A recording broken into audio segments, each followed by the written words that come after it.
马克龙在索菲亚举行的记者会上表示，美国决定退出伊核协议的间接影响就是将服务于俄罗斯和中国企业在该地区的发展立场。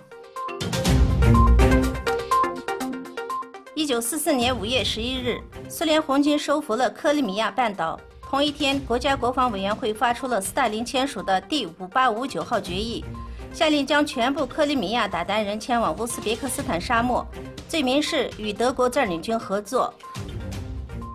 这项决议的第一个执行条款是，所有鞑靼人将从克里米亚领土驱逐到乌兹别克苏维埃社会主义共和国地区，作为特殊定居者永久定居。克里米亚鞑靼人到现在为止无法将流放事件从记忆中抹去。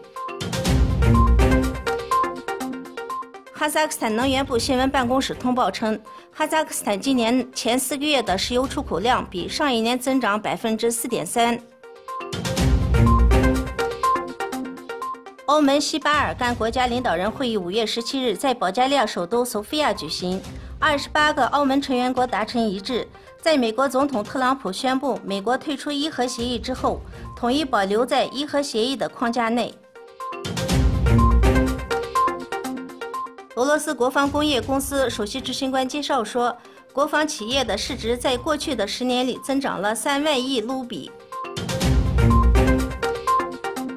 鉴于近期重新爆发的埃博拉病情，刚果民主共和国政府近日向世界卫生组织提出要求，希望能够获得可能挽救生命的新型疫苗。今日，首批4000支实验性质疫苗已送达到刚果民主共和国。